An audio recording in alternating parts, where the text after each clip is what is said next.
భారత రాష్ట్ర సమితి కార్యనిర్వహణ అధ్యక్షులు కేటీఆర్ పిలుపు మేరకు నాగర్ కర్నూలు జిల్లా కల్వకుర్తిలో పత్తి రైతులు కాటన్ మిల్ వద్ద మాజీ మంత్రి వి శ్రీనివాస గౌడ్, మాజీ ఎమ్మెల్యే జైపాల్ యాదవ్ రైతులతో కలిసి నిరసన వ్యక్తం చేశారు.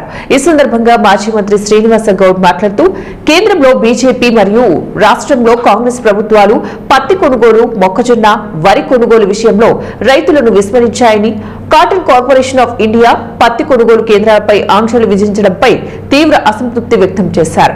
ప్రధానంగా ఎకరానికి 7 క్వింటాల పరిమితి, తేమ శాతం పరిమితులు, కాపాస్ కిసాన్ యాప్ సమస్యలు, జిన్నింగ్ మిల్స్ లో అవినీతి వంటివి ఉన్నాయని, పత్తి మార్కెట్ మద్దతు ధర 8,110 రూపాయలు ఉంటే రైతుల వద్ద క్వింటాల్కు 6 నుంచి 7,000 కంటే తక్కువ ధరకు కొంటున్నారన్నారు.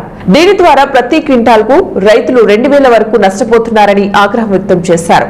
అదేవిధంగా తుఫాను వల్ల నష్టపోయిన రైతులకు నష్టపరిహారాన్ని అందించాలని ప్రభుత్వాన్ని డిమాండ్ చేశారు. మిగతా 27 లక్షల మెట్రిక్ టన్నులు ఎప్పుడు చేస్తారు? ఏం చేస్తారు? పత్తి వర్షం వచ్చిందంటే మొత్తం మాయ కదా, ఎడబోసుకుంటాడు. పంట మీదకి వచ్చి అమ్ముకోవాలా? మీరు రకరకాల నిబంధనలు పెట్టి రాష్ట్రం కేంద్రం రాష్ట్రం ఇద్దరు కలిసి పదురుకొని రైతులను అన్యాయం చేస్తామంటే మాత్రం ఊరుకోం. కేసీఆర్ గారు మాత్రం ఊరుకోడు. మాది రైతు బేస్డ్ ప్రభుత్వం. రైతులే మాకు ముఖ్యం, రైతులే మాకు ప్రాణం. తెలంగాణ వస్తే ఏందనేది 1 కోటి ఎకరాల మాగాన్ని చేస్తాం, అంతకన్నా ఎక్కువ చేస్తామని చెప్పింది తెలంగాణ వచ్చిన తర్వాతనే. కల్వకుర్తి లిఫ్ట్ ఇరిగేషన్ అని ఒకటి పేరు పెట్టిండ్రు.